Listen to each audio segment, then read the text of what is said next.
नमस्कार, मी रश्मी स्वाद सुखासामध्ये आपलं स्वागत करत आहे. आज आपण इथे पाहणार आहोत उकडीचे मोदक. चला तर मग आपण सुरू करूया आपले उकडीचे मोदक. यासाठी लागणारे साहित्य पाहूया. 2 वाट्या तांदळाचं पीठ घेतलेलं आहे, 1 वाटी नारळ किसून घेतले ओला, 1 वाटी गूळ घ्यायचा आहे, 3 चमचे साजूक तूप आणि अर्धा चमचा वेलची पावडर. चला तर मग आपण आपले सुरू करूया उकडीचे मोदक. आपण इथे पॅनमध्ये 1 चमचा तूप घालून घ्यायचं आहे.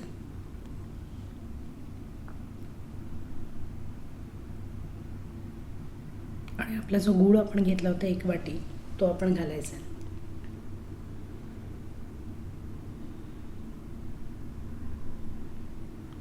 गूळ छान आपण असं परतून घ्यायचा आहे. गूळ पूर्णपणे जर वितळून घेतला तर भाताखाली मग त्याचा खडा लागत नाही, त्यामुळे आपण पूर्ण दूध वितळून घ्यायचं आहे.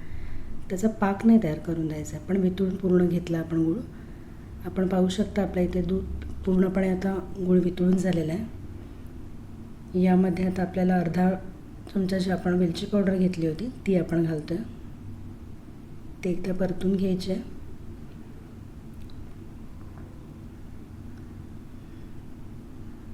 आता यामध्ये आपल्याला नारळाचा आपण किसून घेतला होता एक ओला नारळ तो घालायचा आहे.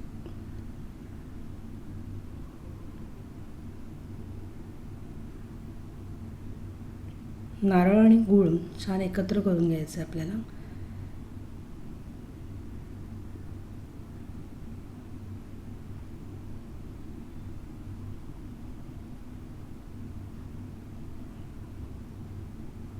छान व्यवस्थित परतल्या कारणाने नारळाचे जे सारण आहे त्याला वासही येत नाही. 2 दिवस छान राहतात हे मोदक.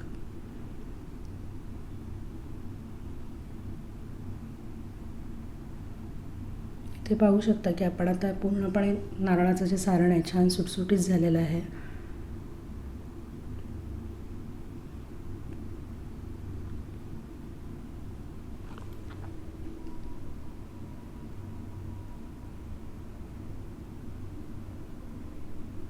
आता हे आपल्याला थंड करत ठेवायचं आहे.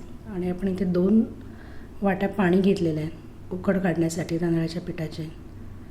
पाणी उकळलं की त्याच्यामध्ये आपण 1 चमचा साजूक तूप घालायचं आहे. त्यामुळे मोदक जे असतात ते नरम राहतात. दुसऱ्या दिवशी पण बऱ्यापैकी सॉफ्ट राहतात मोदक, कडक होत नाहीत. पाणी उकळलं की त्याच्यामध्ये आपण 2 वाट्या तांदळाचं पीठ घेतलं होतं, चाळून घेतलेलं आहे पीठ. छान उकळलेल्या पाण्यातच आपल्याला तांदळाचं पीठ घालायचं आहे. गॅस कमी करून घेणार आहे मी इथे आणि छान त्याची उकड काढायची आहे. उकड चांगली असली तर मोदकही नरम होतात.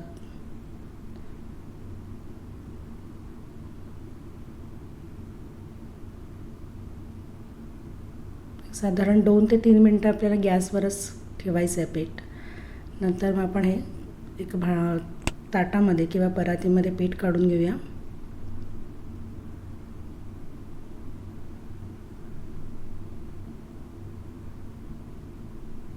पीठ गरम असताना थोडं थोडं पाणी हाताला लावून छान मळून घ्यायचं आहे.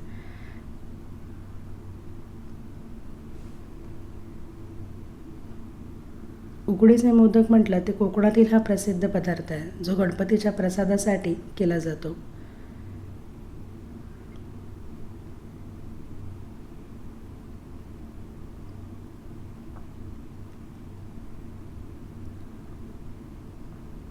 आपण पाहू शकता इथे मी पूर्णपणे व्यवस्थित मळून घेतलं आहे.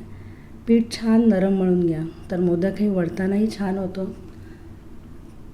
त्याला तडीही पडत नाही वाटीला आणि छान असे सुबकदार मोदक तयार होईल.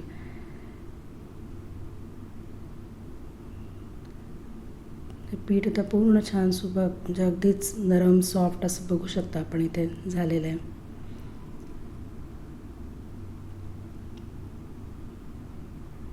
आता एक पेढ्या एवढा आपण इथे गोळा घेतलेला आहे.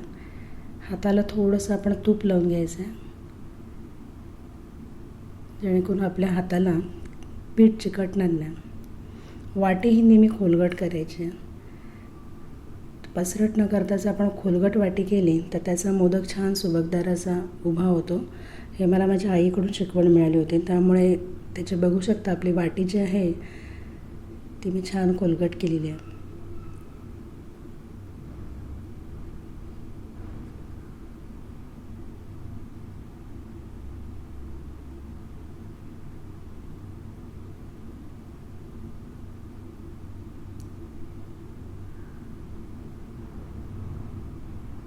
यामध्ये मी आता 1 चमचा सारण आहे ते भरून घेणार आहे.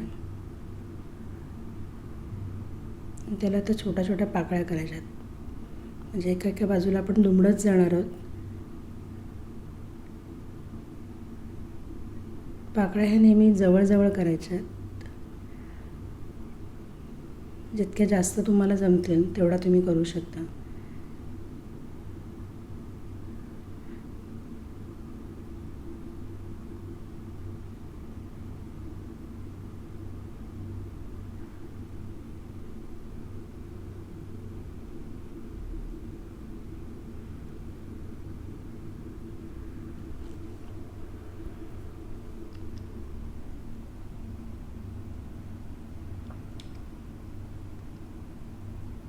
बघू शकता आपल्या सगळ्या पाकळ्या तयार झाल्या आहेत. आता त्या वरच्या दिशेने आपल्याला एकवटून घ्यायच्या आहेत, एकत्र करणार आपण इथे.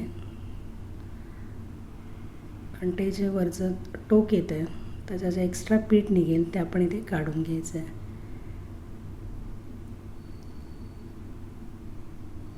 छान असा वरती निमुळता आकार येतो आहे.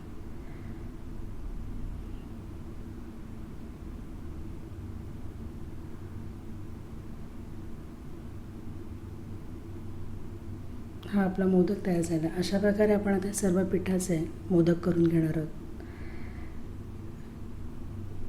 इथे मी पाणी उकळत ठेवलेलं आहे.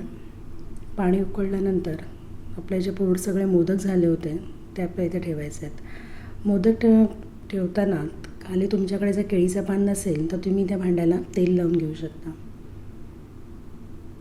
जेणेकरून ते मोदक त्या भांड्याला चिकटणार नाहीत.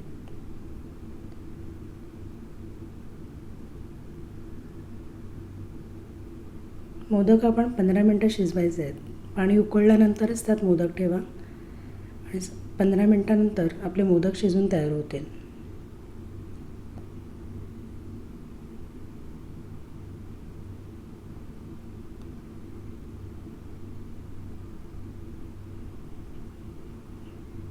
आता आपण बघू शकता आपल्या इथे मोदक शिजून झालेले आहेत.